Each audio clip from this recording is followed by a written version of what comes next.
Welcome to వాడిది వీడిది ఇక్కడ అక్కడ ఎక్కడెక్కడో న్యూస్‌కి స్వాగతం, సుస్వాగతం. సో, నేనిప్పుడు చెప్పబోయే న్యూస్ ఏంటంటే, దాని గురించి మీరు పెద్దగా ఆలోచించాల్సిన అవసరం లేదు. అలా అని కొంచెం ఆలోచించి వదిలేసేంత చిన్న న్యూస్ కాదు. అంటే ఇవి ఇంతకుముందు ఎక్కడో జరిగినట్టుంటాయి గానీ, ఇక్కడ జరగడం, ఇలా జరగడం కొత్త అని మనకనిపిస్తది. ఈ వింత వింత న్యూస్‌లు వింటుంటే, మనం గూడా వింత వింతగా ఆలోచిస్తామని అప్పుడప్పుడు భయం గూడా యేస్తుంటది. సో, ఒక కుటుంబం, మధ్య తరగతి కుటుంబం. అంటే మనం మధ్య తరగతి అని చెప్పలేం. బిలో మధ్య తరగతి అని చెప్పలేం. ఎందుకంటే ఆవిడ కుటుంబం మధ్య తరగతే గానీ, ఆవిడ ఆలోచనలు మాత్రం హై రేంజ్. అసలు ఆ ఆలోచనల్ని మనం మ్యాచ్ చేయలేమనమాట. సో, మ్యాటర్ ఏంటంటే ఒక తండ్రి, ఒక భార్య, ఒక కూతురు. ఈ కుటుంబంలో వాళ్ళకి డబ్బులు లేవు. డబ్బులు సంపాదించాలన్న ఆలోచన ఆమెకొచ్చింది. సో, ఇలా ఉంటే అవ్వదు. మనం ఏదో ఒకటి చేసి డబ్బులు సంపాదించాలి అంటే, చాలామంది ఏమనుకుంటారు, మంచోళ్ళైతే కష్టపడి డబ్బులు సంపాదిద్దాం అనుకుంటారు. సో, కొంచెం క్రిమినల్ అలా ఉన్నోళ్ళైతే ఏం జేస్తారు, ఏముంది పక్కింట్లో కొట్టేద్దాం, లేదంటే బ్యాంక్‌కి కన్నమేసేద్దాం, మోసాలు చేసేద్దాం అనుకుంటారు. కానీ ఈవిడకొచ్చిన ఆలోచన వింటే నాకు ఫస్ట్ షాక్ అనిపిచ్చింది. కిడ్నీ అమ్మేద్దాం అనుకుందాము. ఇక్కడి వరకు ఓకే. ఆమె కిడ్నీ అమ్మితే బాగుండు. వాళ్ళ ఆయన కిడ్నీ అమ్ముదామని ఫిక్స్ అయిపోయింది. ఓడియమ్మ! భార్యాభర్తలంటే చిరసుఖం గదా! సో, అందుకే ఆవిడ అలా ఫిక్స్ అయినట్టుంది. మా ఆయన కిడ్నీ అమ్మేద్దామని ఫిక్స్ అయిపోయింది. అంతా బానే ఉంది. వాళ్ళ ఆయన్ని ఒప్పించాలి. ఇది బాగుందే. మన కుటుంబం బాగుండాలంటే నేను కష్టపడతా, లేకపోతే ఇంకొన్ని రోజులు చేద్దాం. అలాగని కిడ్నీ అమ్ముకుంటారా పిచ్చిదానా అని ఏదో వాదించుంటాడు. లేదు లేదు. మనకున్న ఆప్షన్ ఇదొకటే. నీ కిడ్నీ అమ్మేద్దాం.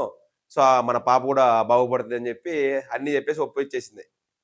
ఒప్పించారు బానే ఉంది. ఒక అమౌంట్ అయితే ఫిక్స్ అయింది. 10,00,000 కిడ్నీ అమ్మేశారు. ఇంతటితో కుటుంబం హ్యాపీగా ఉంటది. ప్రశాంతంగా ఉంటదనుకున్నా నేను. ఇక్కడ ట్విస్ట్ అయ్యా ఇది. ఇది అసలైన ట్విస్ట్ ఇది. ఆ 10,00,000 తీసుకొని వాళ్ళ ప్రియుడితో జంపు. నిజమే. 10,00,000 తీసుకొని వాళ్ళ ప్రియుడితో జంపు. వాళ్ళ కట్టుకున్న భర్త కిడ్నీ అమ్మేసి, కూతురి భవిష్యత్తు కోసం అని జెప్పి, ఆ 10,00,000 తీసుకొని దానిలో ఆమె లవర్ ఎవడైతే ఉన్నాడో వాడిని తీసుకొని జంప్ అయిపోయింది. ఇలాంటి న్యూస్‌లు విన్నప్పుడే మన గుండెను బండరాయి జేసుకోవాలి. అక్కడెక్కడో వాడికి జరిగితే బాగుంది గానీ, పొరపాటున మనం ఇప్పటివరకు పెళ్లి చేసుకోలేదు. ఒకవేళ పెళ్లి చేసుకొని ఇలాంటి వైపు మనకొస్తే, అమ్మో! ఊహిస్తేనే భయంకరంగా ఉంది.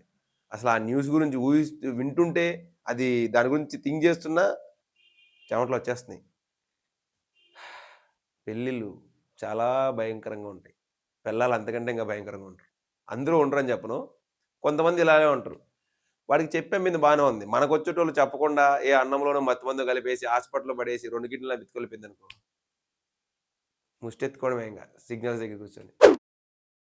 సో, మనం బేసిక్‌గా దాహాన్ని తీరుస్తుంటాం. కొన్నిటికేంటి జంతువులకు దాహం తీరుస్తాం. లేదా చెట్లకి వాటర్ పోస్తుంటాం. లేదా చలివేంద్రాలు పెట్టి మనుషులకు దాహం తీస్తుంటాం. కానీ వీడు సమాధులకు దాహం తీరుస్తుంటాడు రోజు. నిజంగా. చచ్చిపోయిన ఆత్మలకు నీళ్ళు పోస్తుంటాడు. ఒరేయ్ పిచ్చోడు నీకేమైనా మైండ్ ఉందా? నువ్వేం మాట్లాడుతున్నావురా అనుకుంటున్నారా? లేదబ్బా! నేను చెప్పేది నిజమే. సమాధికి, సమాధికి మధ్యలో గ్యాప్ ఉంటది గదా! ఆ గ్యాప్‌లో ఒకడు రోజు వాటర్ పోస్తున్నాడు. వీళ్ళంతా ఏమనుకున్నారు ఊర్లో ఉన్నోళ్ళంతా, సామీయుడు సమాధులకి వాటర్ పోసి ఆ ఆత్మలకి దాహం తీరుస్తున్నాడేమోలే అనుకున్నారు. వాళ్ళు అనుకోవడమే అదొక విచిత్రం. ఆత్మలకు దాహం తీర్చడం ఏంటి నాకర్థం కాదు పిచ్చి కాకపోతే. సో, నాలాంటి ఇంటెలిజెంటో, లేకపోతే నాలాంటి ఒక దౌర్భాగ్యుడో, నాలాంటి పనిలోనోడో ఎవడో ఒకడు, ఈడేంట్రా ఈడు రోజు సమాధులకు వాటర్ పోస్తున్నాడు. అక్కడ వాటర్ పోసేంత ఏముంది? ఈడేదో చేసేస్తున్నాడు అని వానికి డౌటొచ్చింది. డౌటొచ్చి పోలీస్ స్టేషన్‌లో ఎళ్లి కంప్లెయింట్ ఇచ్చాడు. సార్ ఇక్కడ మా ఏరియాలో ఒకడున్నాడు. రోజు ఎళ్లి సమాధులకు వాటర్ పోస్తున్నాడు సార్. వాడి వాటరు, వాడిష్టం. పోసుకుంటాడో, తీసుకుంటాడో ఈడికెందుకు? అదేలే మన ఇండియా ఏంటి ఒకడు పైకెళ్తుంటే ఎనక్కి లాగేద్దామని చూస్తుంటారు కదా! సో, వాడు పైకెళ్తున్నాడా, కిందకెళ్తున్నాడా మనం లాస్ట్‌లో డిస్కస్ చేసుకుందాం దాని గురించి. సో, ఎళ్తే పోలీసులెళ్లారు. చెక్ జేశారు. మ్యాటర్ ఏంటంటే తమ్ముడక్కడ గంజాయి పెంచుతున్నాడు. యమ్మ! శ్మశానంలోకి ఎళ్ళాలంటేనే ఎవడికైనా ఉచ్చపడిపోద్ది. అలాంటిది ఆ సమాధుల మధ్యలో గంజాయి మొక్కలు పెంచాడు. అసలు ఆ థాట్ ఎలా వచ్చిందిరా నాయనా నీకు? ఆ విజన్‌కి, ఆ థాట్‌కి, ఆ ధైర్యానికి అసలా దానికి ఏం చెప్పలేము. అసలు ఎంత ఇలా సెల్యూట్ కొట్టినా గూడా తప్పు లేదు. అంటే వాడికి ఆ ఐడియా ఎందుకొచ్చింది అనడం కంటే, మనకెందుకు ఆ ఐడియా రాలేదన్నదే నాకు ఇది ఇది విన్నప్పటి నుంచి చాలా బాధనిపిస్తుంది. యమ్మ! అసలు సమాధుల మధ్యలో గంజాయి పెంచితే ఎవ్వడు గుర్తుపట్టడనుకున్నాడు. సో, అదే మన ఇండియాలో పని పాట లేనోళ్ళు చాలా మందుంటారు కదా! సో, వాళ్ళకి ఐడియా వచ్చి నాలాంటోడు ఎవడెళ్లి చెప్పేసాడు. అసలు యువత కలలుగనండి, దాన్ని సహకారం చేసుకోండి అని అబ్దుల్ కలాం గారు చెప్పారు. దాన్ని గూడా మనం ఎలా మార్చామంటే, అబ్దుల్ కలాం గారు కలగనమన్నారు. మేమినలేదు అని దాన్ని మార్చేశారు. సో, ప్రభుత్వం వ్యవసాయం చేసుకోరా అని జెప్పి రైతు భరోసా ఇస్తే, వాడేమో సమాధుల మధ్యలో వ్యవసాయం చేయడం స్టార్ట్ జేశాడు. ఇదెక్కడో గాదు. ఇక్కడే తెలంగాణలోనే. ఆ ఏరియా పేరెందుకంటరా? ఎందుకులే ఇంక. వాడిని గురించి ఇంక ఇది ఆలోచించినా తప్పే. సో, నేను జెప్పా గదా ఫస్ట్‌లో. నేను చెప్పబోయే న్యూస్ గురించి మనం పెద్దగా ఆలోచించాల్సిన అవసరం లేదు. అలాగని చిన్నగా ఆలోచించి వదిలేసేంత చిన్న విషయం గాదు అని జెప్పేసి. సో, ఇదే వింత వింత. సమాధుల మధ్యలో గంజాయి పెంచాలన్న ఆలోచనే ఒక వింత. సో, దాన్ని గూడా గుర్తుపట్టి పోలీసులు జెప్పారు జూడు అది ఇంకో వింత. సో, ఇలా ఉన్నారు జనాలు. రీసెంట్‌గా కుంభమేళా జరుగుతుంది. సో, అందరికి తెలిసిందే. ఒక చిన్న ఐడియా. రోజు మనం వాడేదే. వాడి ఇలా ఇసిరేస్తుంటాం. ఆ ఐడియాతో వాడు 60,000 సంపాదించేసాడు. ఆ! ఆ ఐడియా ఇచ్చిందెవరు? Girlfriend. సో, చాలామంది గర్ల్ ఫ్రెండ్ వాళ్ళు చెడిపోతారంటారు గానీ, ఇలాంటి గర్ల్ ఫ్రెండ్లుంటే కోటీశ్వరులయిపోతారు. అసలు ఆ ఐడియా ఎలా వచ్చిందో, బేబీ నువ్వు కుంభమేళాకెళ్ళిపో. వేపుళ్ళుంటాయి గదా! ఊర్లలో వేపుళ్ళు తోముతుంటాం. ఆ పుల్లలు అమ్ముకోపో అని జెప్పిందెళ్లి. వాడు ఫస్ట్ తిట్టుంటాడు. "ఏ పిచ్చిదానా నీకేమైనా పిచ్చి పట్టిందా? అసలు పుల్లమ్ముకోవడం ఏంటి? నేనేమన్నా దెవసాని అనుకున్నావా? ఎళ్లి పుల్లమ్ముకొని పుల్లలేరుకొని పుల్లమ్ముకోవడానికి" అని. సో, మొత్తానికైతే కుంభమేళాకెళ్ళి వేప పుల్లలమ్మి డబ్బులు సంపాదించాడంట. అసలు ఆ థాట్ ఆ పిల్లకెలా వచ్చిందో. సో, ఇలా ఉన్నారు కొంతమంది. మనం మొన్న జూసాం అదే కుంభమేళాలో పూసలమ్ముకొని ఒక అమ్మాయి ఫేమస్ అయిపోయింది. నేను 5 సంవత్సరాల నుంచి కొట్టించుకుంటున్నా ఇక్కడ ఫేమస్ అవ్వాలని, ఏదో ఆర్టిస్ట్ అవ్వాలని. నాకు కూడా అనిపించింది. ఒక కొన్ని పూసలమ్ముకొని, లేకపోతే ఓ 4 బ్యాగులమ్ముకొని, ఆమె మోనాలిసా.